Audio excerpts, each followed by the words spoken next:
کو ایک ایمان افروز ویڈیو دکھاتی ہوں کہ جب مسلمان اللہ سے ہم کلام ہوتا ہے تو پھر بڑے بڑے طوفان آ جائیں لیکن نمازی اپنی جگہ سے نہیں ہلتا. آئیے میں آپ کو یہ منظر دکھاتی ہوں.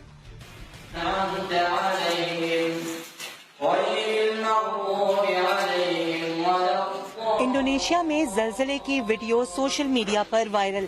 زمین کانپتی رہی مگر امام کا عزم نہ ہلا سکی. مسجد کی دیواریں ہلتی رہی. امام مسجد نے تلاوت کلام پاک جاری رکھی. ایک مقتدی ڈر کر بھاگ نکلا مگر پچھلی صف میں موجود نمازیوں نے حکم خداوندی جاری رکھا اور پہلی صف مکمل کی.